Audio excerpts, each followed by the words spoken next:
Hello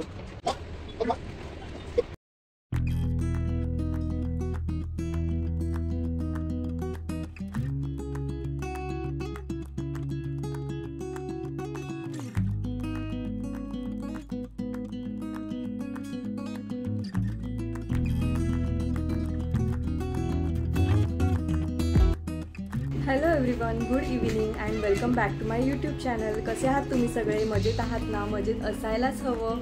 खूप खूप आनंदी राहा आणि माझे ब्लॉग्स बघत राहा। तर आज ना मी तुमच्या सगळ्यांसोबत एक खूप सुंदर अशी रेसिपी शेअर करणार आहे, जी खूप झटकीपट होते, अगदी 15 मिनिटात होते आणि 3 ते 4 पदार्थांसोबत आपण ती खाऊ शकतो। ती म्हणजे हिरवी चटणी। तर खूप सोप्या पद्धतीने घरी जे अवेलेबल असतात त्या इन्ग्रेडियंट्सपासून मी तुम्हाला ती शेअर करणार आहे। तर तुम्ही हा व्लॉग नक्की बघत राहा। तर तुम्ही बघू शकता की हिरवी चटणी किती सुंदर दिसते, त्याचा रंग पण खूप छान आलेला आहे। तर आपण पटकन साहित्य बघून घेऊया। तर इथे मी खारी बुंदी घेतलेली आहे थोडीशी, त्याच्यानंतर थोडेसे मी शेंगदाणे घेतले, 2 हिरव्या मिरच्या घेतल्यात, थोडी कोथिंबीर घेतली आणि भरपूर सारा पुदिना आणि दही घेतलेला आहे। तर एक मिक्सरचा जार मी घेतलेला आहे।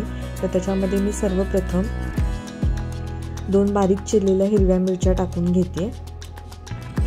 त्याच्यानंतर आपल्याला कोथिंबीर घ्यायची भरपूर अशी, त्याच्यानंतर शेंगदाणे घ्यायचे। शेंगदाण्यांमुळे टेस्ट खूप छान येते।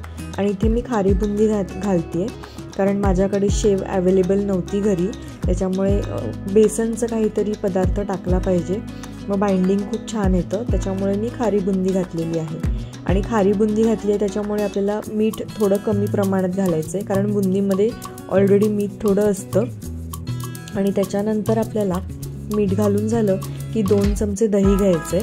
तर दही घालण्याचं कारण असं आहे की चटणीचा जो कलर असतो ना हिरवा, तो खूप काळ तसा सुंदर असा टिकून राहतो आणि टेस्ट पण खूप छान येते। तर त्याच्यामुळे आपल्याला दही घालून घ्यायचं। तर असे सगळे जिन्नस आपल्याला मिक्सरच्या जारमध्ये पहिले घालून घ्यायचे।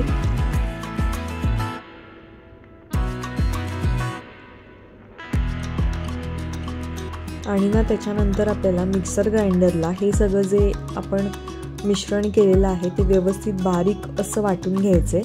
पहिले आपल्याला अजिबात पाण्याचा अंशसुद्धा त्याच्यामध्ये टाकून घ्यायचा नाही आहे, एकदम सगळं बारीक वाटलं गेलं ना, त्याच्यानंतर आपल्याला जेवढं कमी जास्त हवं तसं पाणी आपण टाकून घेऊ शकतो।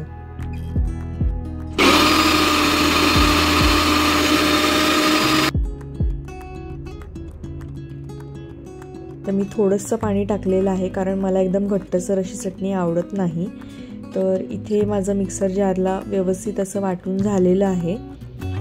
इथे बघू शकता रंग पण किती सुरेख आलेला आहे। तर मी ते एका सर्विंग बाउलमध्ये काढून घेते। ही चटणी दिसायलाच इतकी टेम्पटिंग आणि सुंदर दिसते आणि झाली आहे पण खूपच छान। तर मी आता गार्निशिंगसाठी वर इथे 2 पुदिन्याची पानं लावलेली आहेत।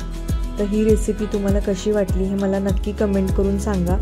आणि खूप टेम्पटिंग आहे आणि खूप कमी साहित्यामध्ये घरी अवेलेबल असलेल्या साहित्यापासून ही चटणी तयार होते।